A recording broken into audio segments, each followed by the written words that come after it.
زخموں سے چور چور ہے، لہو لہان ہے، شہدائے رسول نواز ہے رسول امام پاک علیہ مقام علیہ السلام کا حال یہ ہو رہا ہے کہ آج شبیر میں کیا عالم تنہائی ہے، اور ظلم کی چاند پہ زہرا کے دھکا چھائی ہے، اس طرف لشکر آدم سوار آئی ہے، اور یہاں نہ بیٹا نہ بھتیجا نہ کوئی بھائی ہے، شدت زور سے جس جا پہ ٹھہر جاتے ہیں، اور سینکڑوں تیرے ستم تن سے گزر جاتے ہیں۔ امام تاج پر امامت میں اپنا سر سجدے میں رکھا، ظالموں نے آپ کا بھی سر آپ کے جسم سے جدا کر دیا، انا للہ و انا الیہ راجعون۔ لیکن امام قتل ہونے کے بعد پھر زندہ ہو گئے۔ امام حق کے واسطے لڑنے کے لیے گئے، امام نے اپنی جان بھی تو حق کے لیے دی۔ قرآن فرماتا ہے حق آیا اور باطل مٹ گیا، اور بے شک باطل وہ مٹنا ہی تھا، بے شک باطل مٹنے کے ہی لیے ہے۔ تو امام پاک کی ہر شہادت ہوئی تو سمجھو کر یزیدیت کا خاتمہ ہو گیا، یزیدیت کا خاتمہ ہو گیا۔ امام پاک کی شہادت کے بعد جو میدان کربلا کے حالات میں مورخین بیان فرماتے ہیں کہ آپ کی شہادت سے پہلے کبھی آسمان سے خون نہیں ٹپکا تھا، ایک دم سے شہادت حسین کے بعد دل میں اندھیرا ہو جاتا، ہاتھ کو ہاتھ نہیں دکھائی دیتا، شہادت حسین کے بعد دل میں اندھیرا ہو گیا، ہاتھ سے ہاتھ نہیں دکھائی دیتا ہے، انسان کو انسان نہیں دکھائی دیتا، بالکل اندھیرا، خوب اندھیرا، اور جب وہ اندھیرا چھٹتا ہے دیکھا جاتا ہے کہ آسمان سے خون ٹپک رہا ہے، جس پتھر کو بھی ہٹا کر دیکھا جاتا ہے اس پتھر کے نیچے خون دکھائی دیتا ہے۔ اللہ اکبر! عجیب عجیب طرح کے نوحے کی آواز آتی ہے، کہیں اجنہ رو رہے ہیں، کہیں اجنہ کہتے ہیں کہ کیا وہ خون کہ جس نے اپنے نانا کے نواسے کو قتل کیا ہے وہ اس کے نانا کی شفاعت کی حقدار ہے؟ کیا اس کے نانا اس کی شفاعت کرائیں گے؟ نہیں کرائیں گے نا۔ اور جب سرکار جس کی شفاعت نہ کرے اس کا کیا ہو سکتا ہے آپ جان سکتے ہیں؟ جو بھی مسلمان ہے وہ جنت میں جائے گا، جو بھی کلمہ گو ہے وہ جنت میں جائے گا، لیکن جو حسین سے ٹکرا گیا وہ جنت میں نہیں جائے گا۔ حسین دین کا نام ہے، حسین اسلام کا نام ہے۔ حضرت سیدنا خواجہ ولید نواز اجمیری ارشاد فرماتے ہیں کہ شاہ ہست حسین بادشاہ ہست حسین، دی ہست حسین دین فنا ہست حسین، سردار ندار دست در دست یزید، اور حقا کی بنا لا الہ ہست حسین۔ لوگوں حسین کا ایک شخصیت اور پرسنالٹی مت جانو، حسین لا الہ الا اللہ کی بنیاد کا نام ہے، حسین اسلام کی بقا کا نام ہے، اسلام حسین کا نام ہے اور حسین اسلام کا نام ہے۔ اگر حسین کو دیکھنا چاہتے ہو تو اسلام دیکھ لو، اور اسلام کا اصلی چہرہ دیکھنا چاہتے ہو تو حسین کو دیکھ لو۔ تو امام پاک علیہ مقام علیہ السلام کو جنہوں نے شہید کیا، جو اس سازش میں شریک رہے ہیں، وہ جنت تو بڑی بڑی جنت بھی انہیں کچھ بھی میسر نہیں ہوگی۔ شام کا وقت آتا ہے، جب شام کا وقت آیا تو اہل حرم اہل خیمہ جن میں سیدہ شکیرہ، جن میں حضور سرکار سیدنا امام زین العابدین بیمار، ان کی بیماری کا عالم یہ تھا کہ اٹھتے تھے پھر گر جاتے تھے، اٹھتے تھے بے ہوش ہو جاتے تھے، ہوش نہیں آتا تھا ان کو ٹھیک سے، یہ بات نہیں ہو پاتا تھا۔ وہ باقی ہے، سیدہ زینب سلام اللہ باقی ہے، ام لیلہ باقی ہے، ام رباب باقی ہے، سیدہ شہربانو باقی ہے، آپ کی خادمائیں اور کلیسے باقی ہیں، ان کے علاوہ کوئی باقی نہیں۔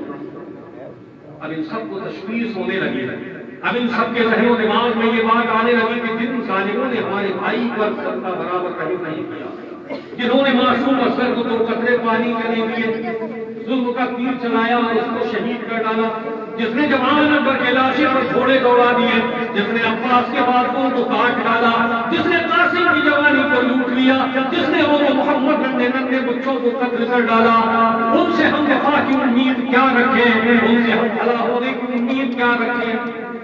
سیدہ سکینہ اپنی پھوپھی جان سے کہتی ہے میری پھوپھی ہے، میری پھوپھی کہ اب یہ تو بتاؤ میرے بابا تو رہے نہیں، اب میں رات کو کس کے سینے پر سر رکھ کر کے سوؤں گی بتاؤ؟ سیدہ زینب فرماتی بیٹی ابھی تمہاری بچی زندہ ہے، تمہارے بابا نہ رہے فکر نہ کرو، یہ تو اللہ کی مرضی تھی، صبر کرو اللہ اس کا بہترین اجر دے گا، جب رات کو تمہیں تکلیف ہو پریشانی ہو کوئی بھی دقت ہو میرے پاس میں رہو گی، تمہارے بابا نہ صحیح لیکن تمہاری پھوپھی ابھی زندہ ہے، پھوپھی کے سینے پر سر کر کے سونا، انشاءاللہ تمہیں اپنے بھائی اپنے بابا کی لذت کا احساس ہوگا، تمہارے بابا کی رگوں میں بھی علی کا خون ہے اور میری رگوں میں بھی علی کا خون ہے، تمہارے بابا نے بھی حضرت سیدہ فاطمہ کا دودھ پیا اور میں نے بھی سیدہ فاطمہ کا دودھ پیا ہے، حضرت سیدہ سکینہ کو تشفی دیتی ہے، بہلانے کی کوشش کرتی ہے، اتنے سالم آپ کے خیمے میں اٹھ جاتے ہیں، خیمہ جانتے ہو آپ بہت مرتبہ سنتے خیمے کا مطلب کیا ہوتا ہے؟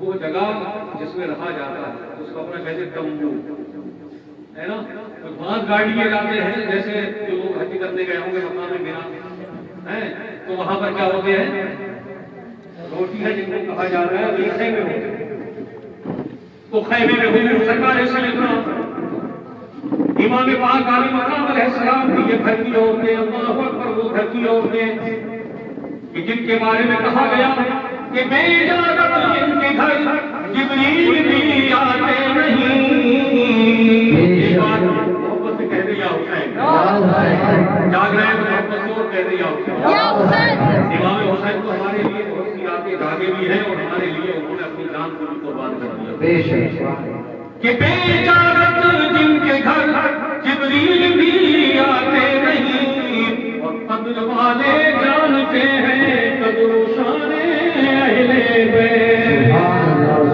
امام پاک علی مقام علیہ السلام کے اس گھر میں جس میں جبریل کی بغیر اجازت آپ نہیں ہو سکتے اور خود کیا جاتا جناب سیدنا مولانا محمد رسول اللہ صلی اللہ علیہ وسلم بھی بغیر اجازت کے اپنی بیٹی کے گھر میں داخل نہیں ہوتے، ہم لوگوں کے لیے ایک اشارہ بھی ہے، اشارہ یہ ہے کہ جب ہم کسی کے لیے گھر جائیں تو وہاں یوں ہی داخل نہ ہو جائے، بیٹے کے کمرے پر بھی جائیں تو کیسے دس کرتے آواز کے پہلے یہ ہوتا تھا کہ ہمارے بزرگ جب کبھی اپنے گھروں میں جاتے تھے تو وہ کھانستے ہوئے جاتے تھے ہے نا، مصنوعی کھانستے تھے تاکہ ہماری بہن ہماری بیٹیاں ہماری بہنیں اگر گھر میں ہیں اور وہ بے پردہ ہیں یا وہ بٹا وغیرہ نہ ہوئے ہوں یا کسی دوسری حالت میں تو سب چاقو چوبند ہو جائے، تو حضور سیدنا امام پاک علی مقام علیہ السلام کے گھر والوں کا یہ عمل ہمیں بتاتا ہے کہ ہمیں اولاد کو اس کا بڑا احتیاط رکھنی چاہیے، کبھی ہم اپنے گھر میں ہی داخل ہوں، ہم کسی کے گھر میں داخل نہ ہو اپنے ہی گھر میں داخل تو ہمیں سلام کرنا چاہیے، اگر خالی مکان ہو سرکار سے عرض کیا گیا یا رسول اللہ کوئی خالی مکان ہو اس میں ہم داخل ہو تو کیا کریں سرکار فرما دے تب بھی سلام کرو یا رسول اللہ وہاں کون ہوتا ہے جسے ہم سلام کریں، میرے پیارے آقا علیہ السلام ارشاد فرماتے ہیں میں مومنوں کے دلوں میں بھی رہتا ہوں اور مومنوں کے گھروں میں بھی رہتا ہوں، تم جاؤ گے تو مجھے پاؤ گے، یہ سوچ کر سلام کیا کرو کہ کوئی نہ کہیں لیکن تمہارے پیارے آقا کو جو ہے جلوہ فرماؤ گے، تو نبی کے گھر والوں نے کہتے جاتے ہوئے اور اس کے بعد انہوں نے سیدہ سکینہ کی والیاں کھینچنا شروع کر دی، 6 سال کی حسین کی بیٹی ہے، پھول جیسی بیٹی جس نے کبھی کوئی مشقت نہ سہی، اس کے کام سے والیاں کھینچ جا رہی ہیں تو پکار پکار کر کہہ رہی تھی کہ میرے بابا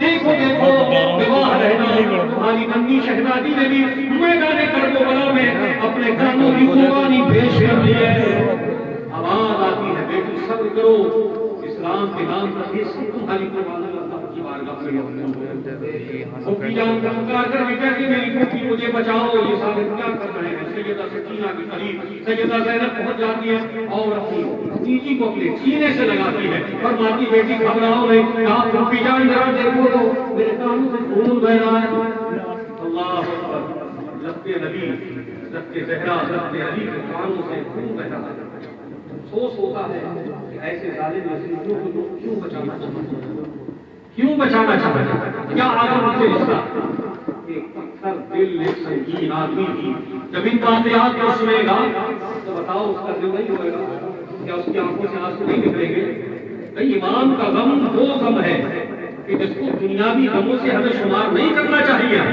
بے شک دنیا کے جتنے بھی غم ہیں کہا جاتا ہے 3 دن تک سوگ مناؤ، لیکن وہ ہے جو ہر سال نیا ہو جاتا ہے. یہ پرانا نہیں ہوتا، نیا ہو جاتا ہے. کہا گیا ہے کہ قتل حسین نسل میں مرگ یزید ہے اور اسلام زندہ ہوتا ہے ہر کربلا کے بعد.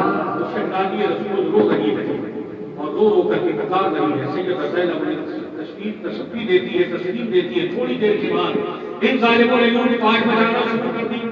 ادھر سے کچھ کھینچا، ادھر سے کچھ کھینچا، جو جس کے ہاتھ میں آیا وہ نبی کے گھر سے اٹھا کر کے بھاگنا شروع کر دیتا ہے.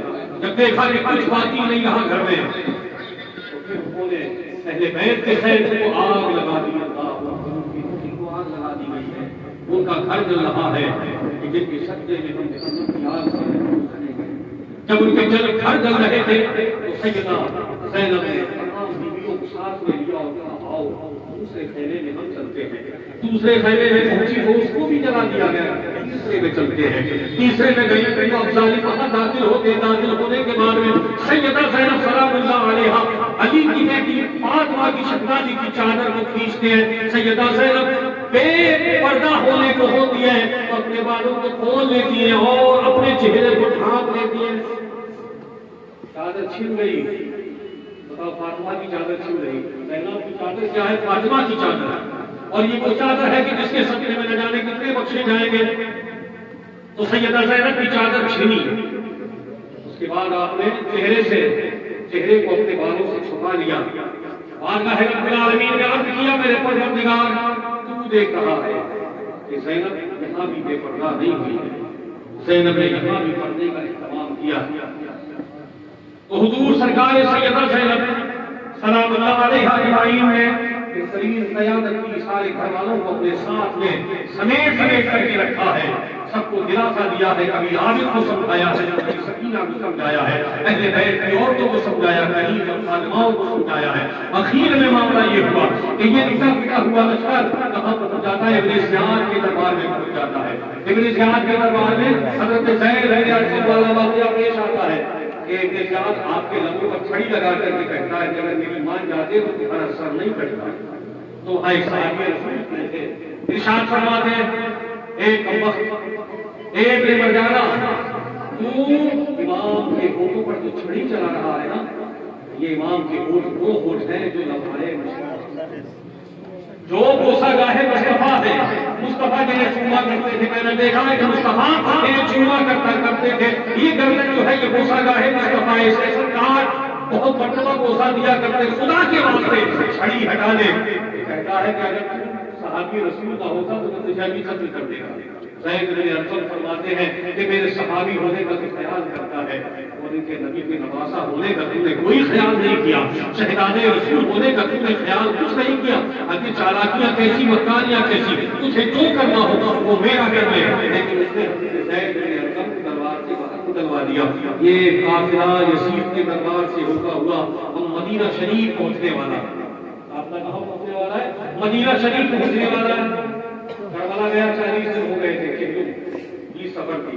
20 سفر کو یہ قافلہ وہاں پہنچا تھا. جو سب کے ان کے پاس مسلمانوں کے ساتھ جو جسم پڑے تھے ان جسموں کے ساتھ سب کو دفن کر دیا. اس کو کربلا کا شہید. اس کے بعد وہاں سے جب یہ قافلہ مدینہ کی طرف چلا تو مدینے میں اعلان ہو گیا کہ شہداد رسول آنے والے. شہداد رسول کے قافلہ آ رہے ہیں لیکن کسی کو یہ معلوم نہیں تھا کہ شہداد رسول نہیں آ رہے. بس یہ خبر مل گئی تھی کہ جو مدینے سے قافلہ گیا تھا مکہ اور مکہ سے گیا تھا وہ قافلہ واپس آ رہا. مدینہ شریف میں امام پاک علیہ مقام علیہ السلام کی ایک بیٹی رہ گئی تھی جن کا نام تھا سغرا. سغرا نے ان تمام دنوں میں امام کا انتظار کیا کہ مدینے کے گلی کوچوں میں اپنے بابا کو تلاش کرتی تھی. جو آتا تھا اس سے پوچھتی تھی کہ اے زائد مدینہ یہ بتا تم نے میرے بابا کو دیکھا ہے کیا؟ تو نے میرے بابا کو دیکھا ہے کیا؟ تو نے میرے بابا کو دیکھا ہے؟ تو سب کہتے تھے کہ ہمیں معلوم نہیں ہے. تو سیدہ زینب یہ حضور سیدہ سغرا سلام اللہ علیہا مدینہ شریف کا انتظار میں اپنے گھر میں حضرت علی اصغر کے چولہے کو جھاڑتی ہے. کبھی ان کے کپڑوں کو سنبھال کے رکھتی ہے. جھاڑو لگاتی ہے، اچھے سے بستر صاف کرتی ہے کہ میرے بابا آنے والے ہیں، میرے بابا کے شہزادے آنے والے ہیں، میرے گھر والے آنے والے ہیں۔ اللہ اکبر۔ اسی اسنا میں حضور سرکار سیدہ زینب سلام اللہ علیہا، ان کے گھر میں ان کے شوہر نامدار حضرت عبداللہ جعفر رضی اللہ عنہ، وہ بھی اپنے گھر میں اپنے بچوں کے آنے کی خوشی میں لگے ہیں کہ میرے گھر میں میرے بچے آنے والے ہیں، میرے اور محمد آنے والے ہیں، سیدہ زینب آنے والی ہیں۔ گھر میں اپنے صفائی کرتے ہیں۔ حضور سیدہ زینب کے آنے سے پہلے اپنے بچوں کے کپڑوں کو سنبھال کر کے سجا کر کے کھڑکیوں پر ٹانگتے ہیں۔ اتنی دیر میں سیدہ زینب اپنے گھر میں داخل ہوتی ہے۔ آپ مدینے کے دروازے پر انتظار میں ہیں کہ میرے گھر میں زینب آنے والی ہے، میرے بچے آنے والے ہیں۔ گھر میں آئی تو دیکھا کہ بچوں کے کپڑے ٹنگے، کپڑے دیکھ کر کے انہوں نے حکومت کی یاد تازہ ہو گئی۔ یہ سوچ کر کے انہوں نے کپڑوں کو سمیٹنا شروع کیا کہ میں جتنی مرتبہ دیکھوں گی اتنی مرتبہ میرے شہزادے مجھے یاد آئیں گے۔ آپ گھر میں کپڑوں کو باندھ رہی ہیں، اتنی دیر میں آپ کے شوہر نامدار گھر میں داخل ہوتے ہیں۔ بکھرے کے بال ہے سیدہ زینب کے، الجھن کے سبکار ہے سیدہ زینب کے، عجیب سا لباس ہو چکا ہے، پوسیدہ ہو چکا ہے، پرانا ہو چکا ہے۔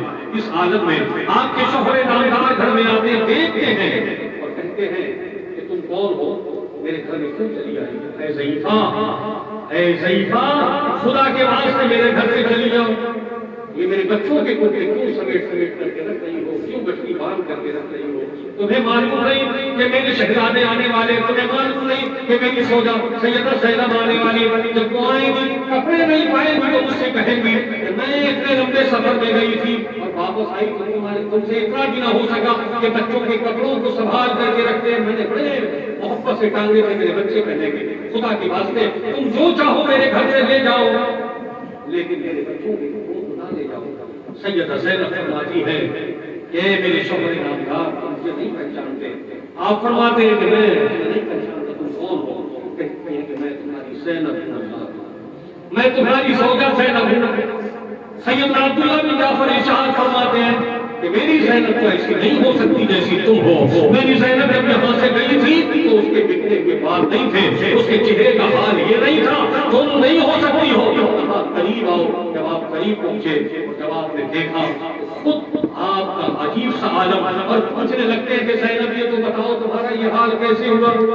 بات کرتی ہے کہ ہم اپنے بھائی امام حسین کے ساتھ کربلا میں گئے تھے، کربلا میں یہ سب کے سب لوگ شہید ہو گئے۔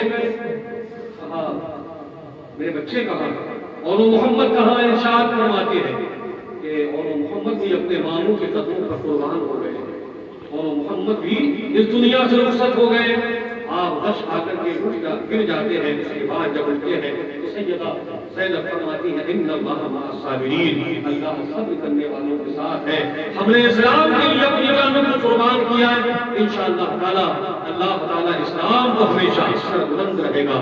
علامہ علی مدنپوری اس منظر کشی کو اس طرح سے بیان کرتے ہیں، ایسے منظر کشی کرتے ہیں کہ زینب کو دکھوں میں تھا اس درد بدل ڈالا، زینب کو دکھوں میں تھا اس درد بدل ڈالا، کہ گھر پہنچی تو شوہر نے صورت بھی نہ پہچانی۔